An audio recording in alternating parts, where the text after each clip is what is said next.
All right, it's Anthony from the A&B Guitar Show.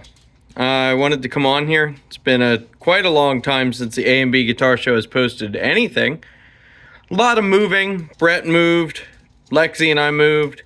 So here's a new guitar room tour. It's been a very long time. So right here we can see my two LTD guitars. The one in the back is an LTD baritone. I believe it's an MH 400 something baritone. 27-inch scale, neck through. Has a set of EMG headsets in it. Ignore the dogs going crazy behind us. They're playing.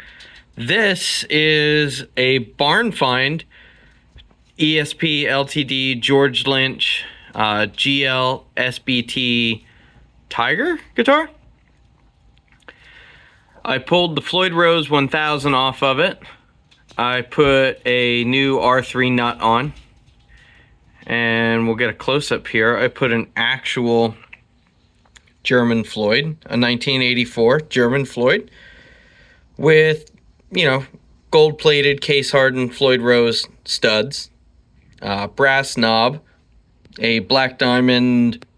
I believe this is a jawbreaker. And then I had Mike from Black Diamond do a full fret job on it. Because, being in a barn for so long, the neck got wonky, the frets were gross, and so yeah. We'll back up. There's the two LTD guitars. Never thought I'd own two LTD guitars, yet alone one. But there they are. I'm not much of a shredder, but there they are. There's the Tone Cat up on the Marshall.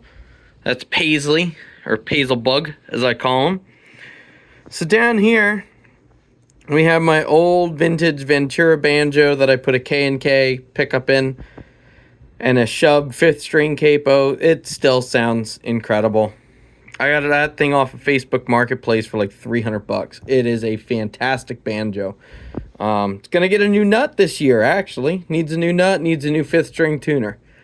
Next to that, we'll get in between here is an Epiphone inspired by Gibson Hummingbird. The mother of pearl inlays, all solid wood construction, Fishman pickup. That's a great sounding acoustic guitar.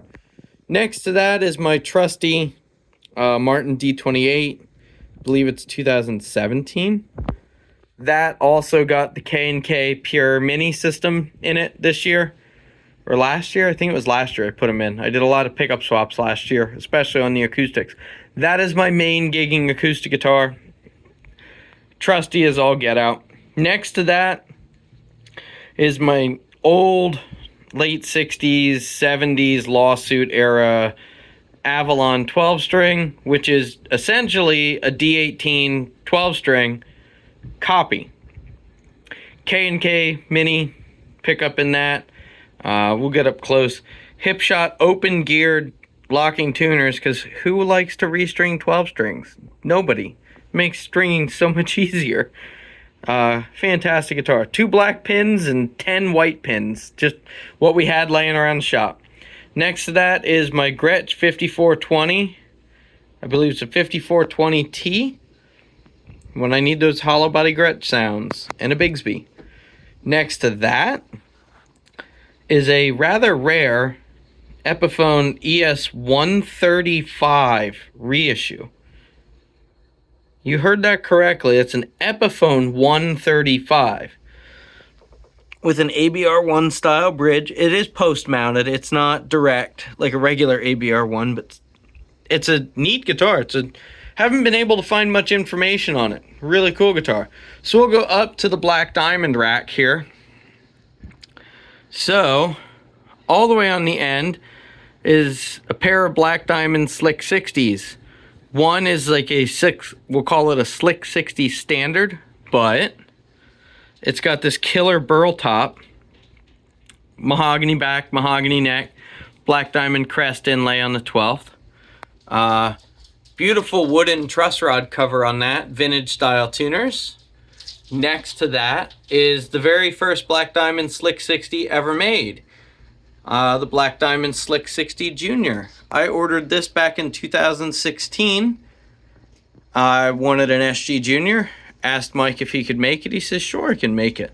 So this has the second ever Black Diamond 3550 pickup in it, and it's got a push-pull on it. So when you pull the push-pull, it activates this rear coil, which is wound like a telecoil, so then it sounds like a Telecaster. That guitar has a baseball bat for a neck. Next to it, that is Old Reliable. That's my Junior, my Black Diamond. We call it the Double Deuce. It was made in 2021. It was 2021 or 2020. I think it might be 2020 actually, when Mike finished this. Bound ebony fretboard, vintage style conversion tuners, because it had Grovers and I wanted the vintage tuners on it. No inlays on the front, inlays on the side. It's hard to get in camera. This is an ebony pickguard, and this is the very first 3550.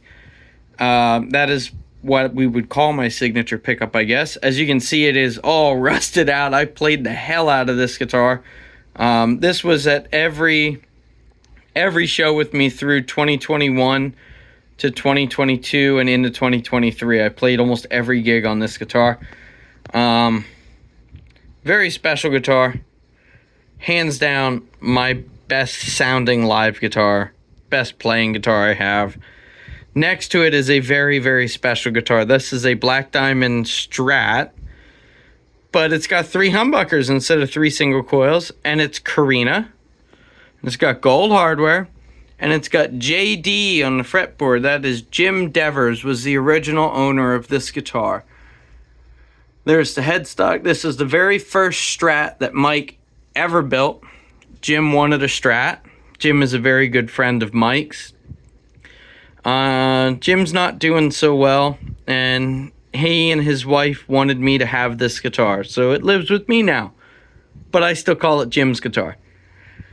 Over here, this is the brand new Black Diamond Switchback. I designed this end of 2024, and it was made possible in 2025. So as you can see, it's an offset single cut style body. It has a pair of Knucklehead Plus pickups in it, which is Black Diamond's take on the classic PAF, okay? So zebras, black hardware, it's a black limba body, ebony fretboard, no inlays, 25.5-inch scale, Gandalf headstock, locking tuners. Like, it's a very modern single cut, but with vintage voices. It's like my perfect studio guitar. It balances really well. There's a video on it. It is fantastic.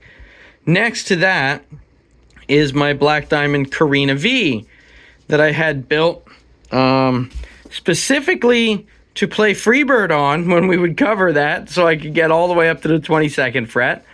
So it's a black limba body, black hardware, Black Diamond pickups, no inlay, hip shot tuners, but I put the vintage buttons on it.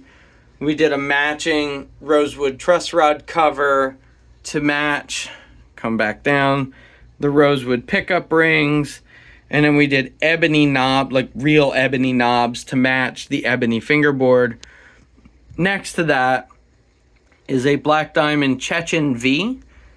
So this one, as Metallica said, it's the thing that should not be, right?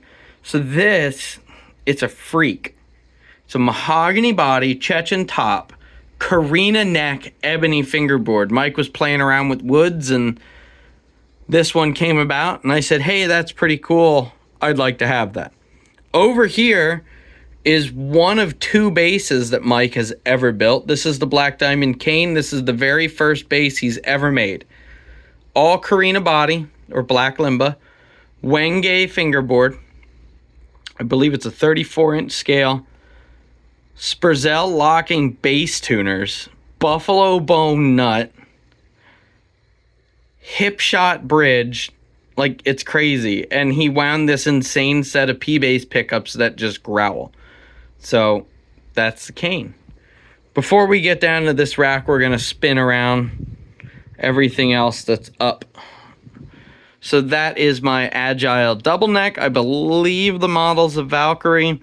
I don't know. It's got Gibson 500T pickups down on the 6-string side. the stock pickups on the 12-string side because they're actually okay.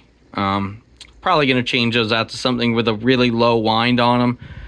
Get nice and chimey. But that's a double neck when I need a double neck. Amp rack. JCM 2000, 50 watt. Friedman PT20. One of the, not the original run, but like the second run that had the gain structure switch. My Countryman DI next to it. Fender Supersonic, which lives Vibrolux on the clean channel, and then the burn channel is set up to be kind of tweedy. Like it's just edge of breakup on that. This is a Victory V50, the Earl.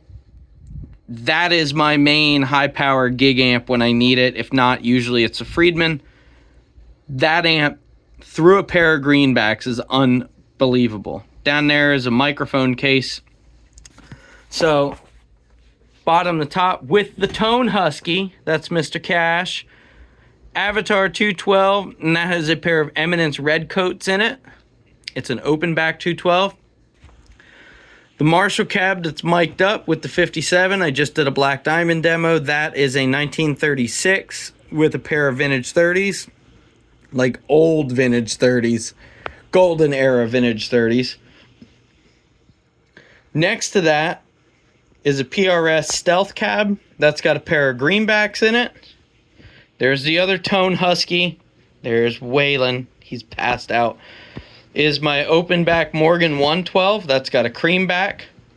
And then over here is an orange PPC 212V with the Neo cream backs, which I was skeptical on at first, but I really do like them. And my OR15 sitting on top of that. I love that amp. Next to that, that's a Telecaster that I built. Set neck, flame maple center, ash wings, and then to match the flame maple is a maple bobbined 3550. That guitar is awesome. I have it tuned in D standard right now. Come up here. That's like the only traditional Strat that I own. It's a parts caster modeled off of like an SL or an LSL Strat. It's got bare knuckle pickups in it, Van Halen 2 in the bridge, and Irish Tour in the neck and middle. The bottom tone knob is a blend, so I can blend the neck pickup into any position. Goto trim, Music Craft roasted neck with a rich light board and pearl dots. Goto locking tuners. Come up, there's my mandolin. Good old Epiphone MM50E. That thing, got it off a marketplace. Guy said the pickup was dead. It wasn't dead. I just needed to reconnect the hot and the ground on the jack, and it works great. Over here is my Burkaw. Burkaw Guitars is out of Bethlehem, Pennsylvania. And that has a pair of Black Diamond pickups in it now. Is a Black Diamond EMA in the bridge and a Black Diamond Chevy 2 single coil in the neck. Wilkinson hardtail on it.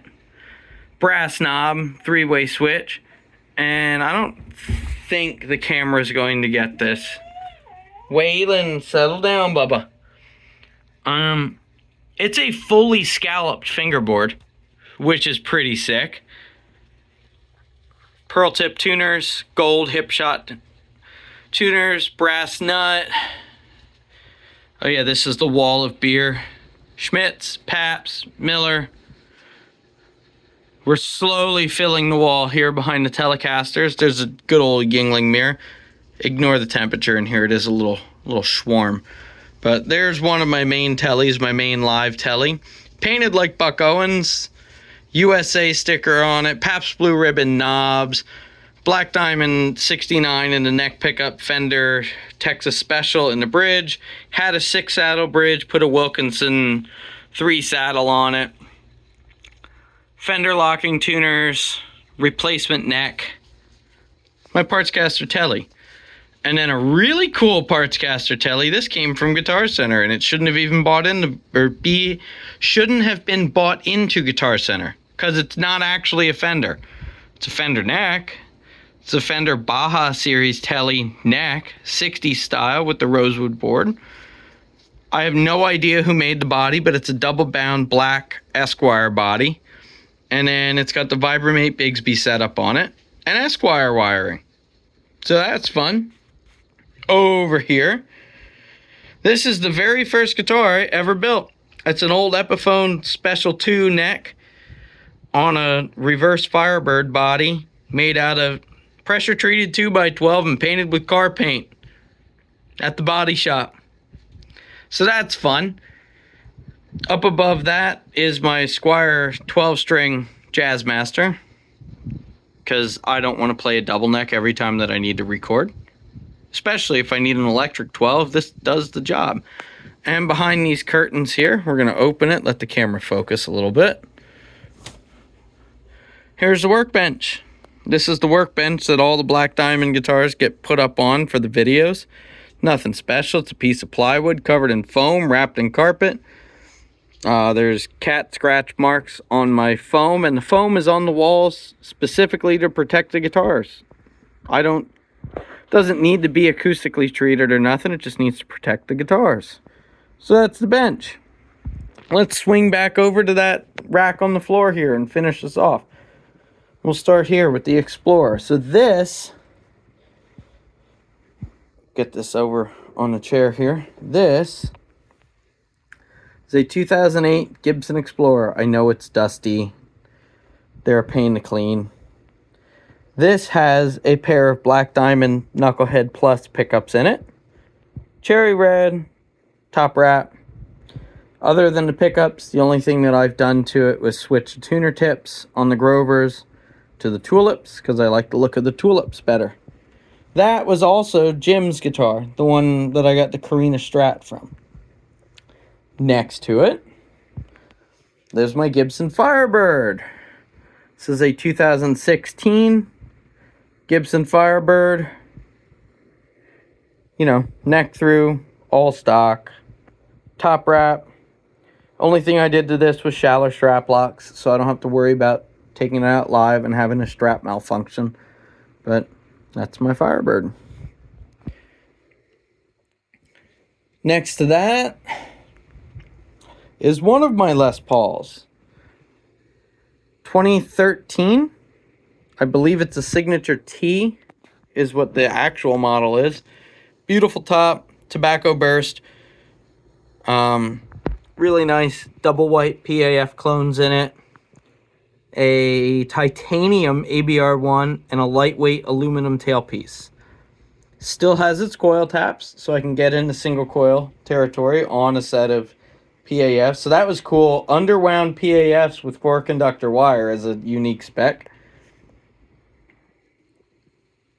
Yeah, and then again, stock locking Grover tuners, but I changed the tuner tips to tulips. And then here's a guitar that's like barely stock anymore. This is my very first professional Les Paul that I've ever got. 2002 Les Paul Studio. It just got a brand new set of Grovers on it because the old ones finally wore out. Headstock broke 3-4 years ago now. I changed out all the plastics to white. Kind of looks more like Joe Perry's.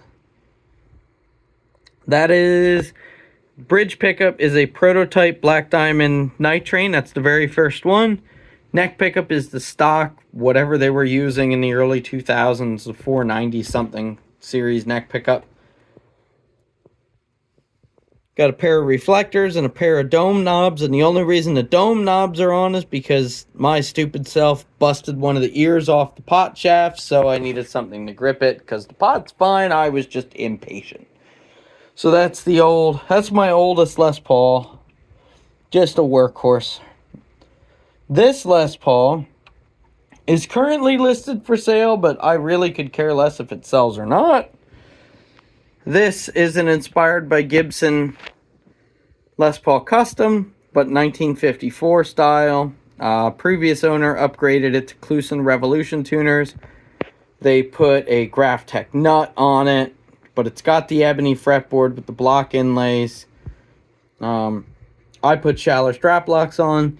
Has a killer set of P90s, and the original owner upgraded the bridge and tailpiece to Godot. But otherwise, 54 style Les Paul Custom. Pretty cool. Huge neck. Great neck.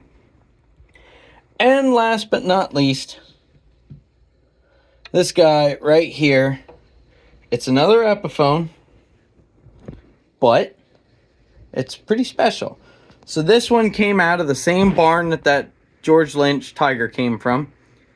Put a pair, it's got Grovers on it, but we put the hip shot buttons on because I thought they looked cool on this guitar. It's an old 2012 Custom Pro, so it's got a rosewood board, but it's got an EMG 81 and 85 in the gold, the brushed gold. I had to replace all the knobs. This guitar came as a husk. Like, none of the electronics worked in it. It needed a lot of fretwork to get right. But this came out of a barn too. And this one's really cool because inside of the control cavity is a note from the original owner, who has since passed away, that this was his favorite guitar. And he bought it brand new. So it lives with me. I think I have it tuned in drop C sharp right now. So if you'd like to see individual videos on any of these guitars, please let me know. Comment down below which one you'd like to see and what amp you'd like to hear it through. Do a quick pan around the room. So yeah, A&B Guitar Show's not dead. We've just been on a long hiatus trying to get life in check, and this is a new guitar room. So I hope you enjoy. Thank you.